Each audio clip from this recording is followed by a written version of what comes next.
कहा मैं सो रहा हूँ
मैं सुन रहा हूँ कहाँ सुनाओ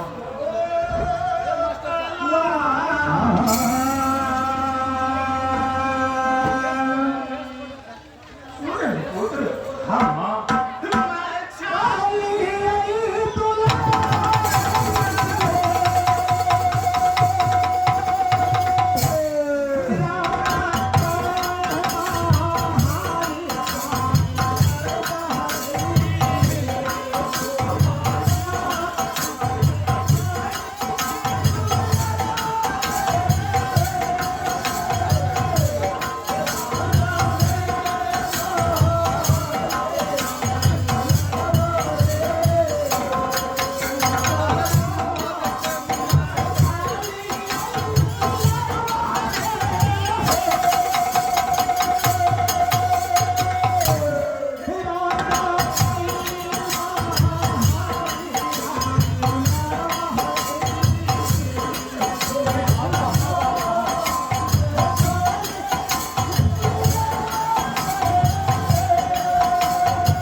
माँ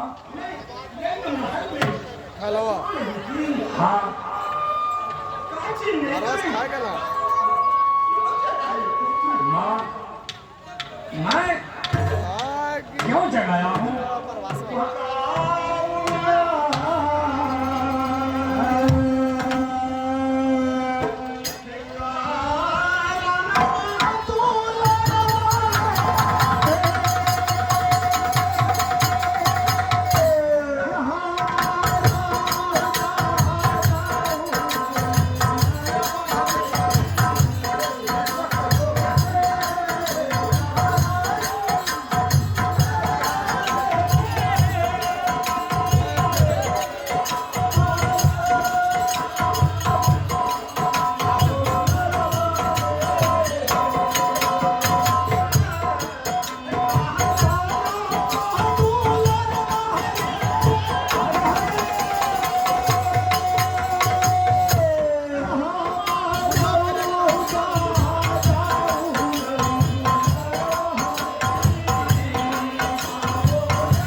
कैसे तुम हमारा कहीं का था हमारा आए हो वैसे कलीजे सो पड़े तुम्हारा हमारा हाथ देख करके सुनो मैं किस कारण से यहाँ आया हूँ वहाँ मैं अवश्य कह सुनाऊंगा माँ क्यों नहीं मुझे कह सुनाओ कहा ना सुनो जो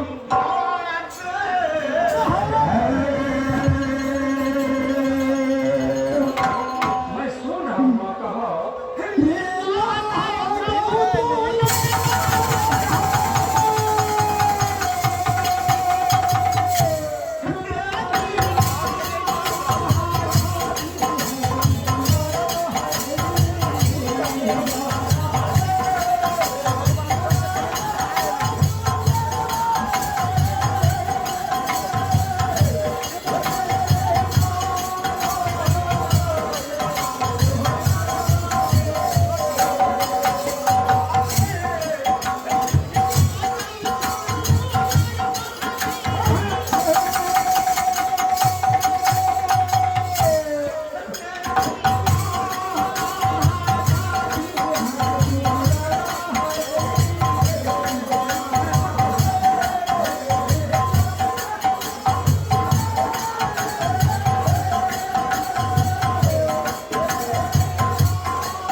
किस कारण से अभी रात को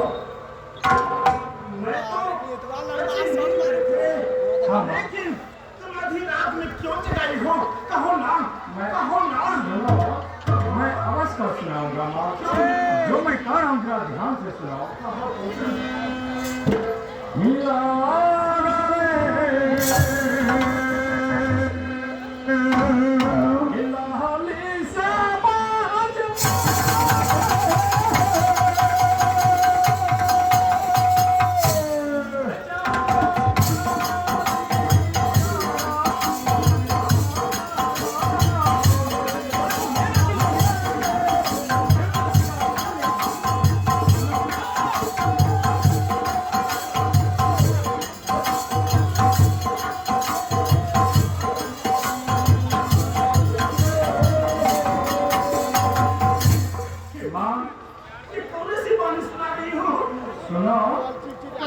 आज मेरा दिल में भी लासा गया है जंगल शिकार खेलने के लिए इसके आगे सुनो माँ है दीवाना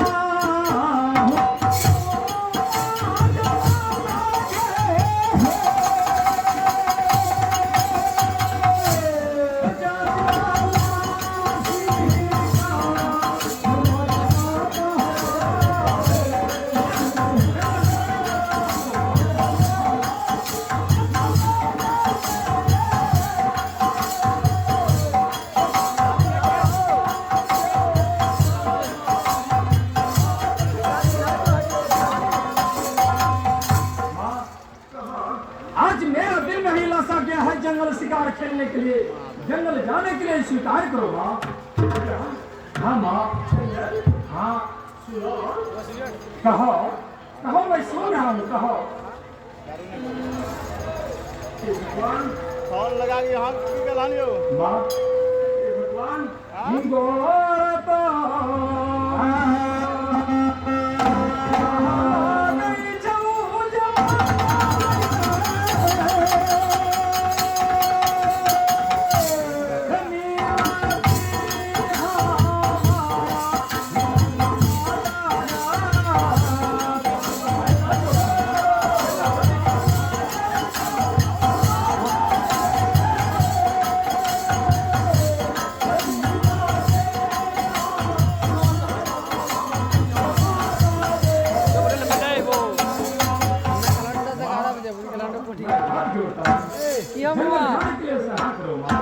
हाँ मैं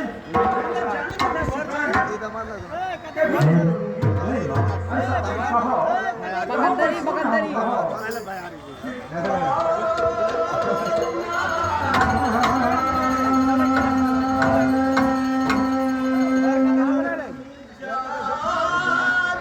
बकंदरी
पहला बेदरिया से और बात कहती हूँ महाबंदर का सिगरेट खेलने के लिए नहीं जाओ इसलिए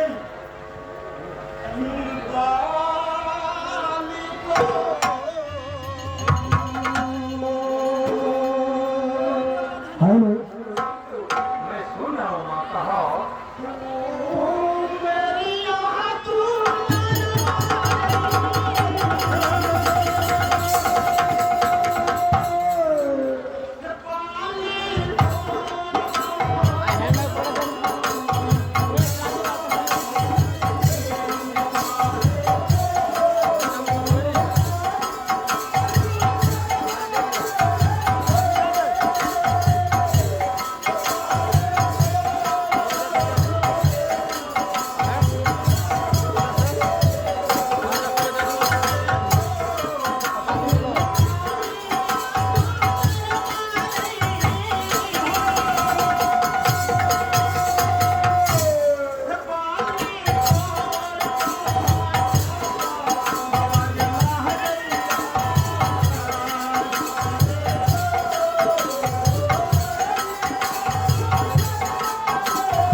छोटे हो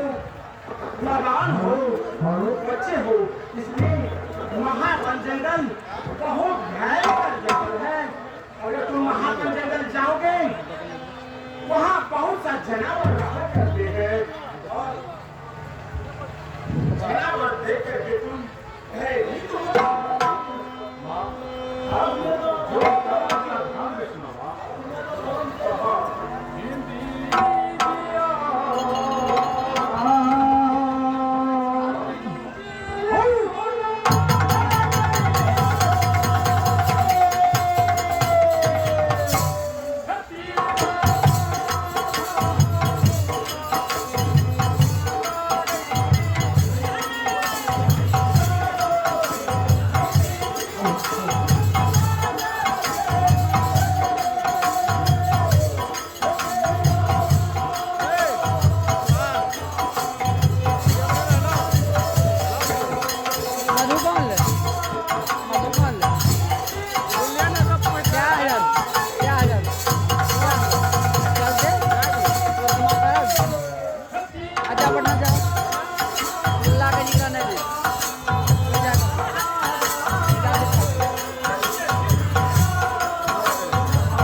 स्किन रिकॉर्डिंग करे जरा चुकिया बाकी से स्किन आवाज रहना तो गाइस ये सब गाइस मैं पूरा फिल्म देवे नाच यार का भी वीडियो आवाज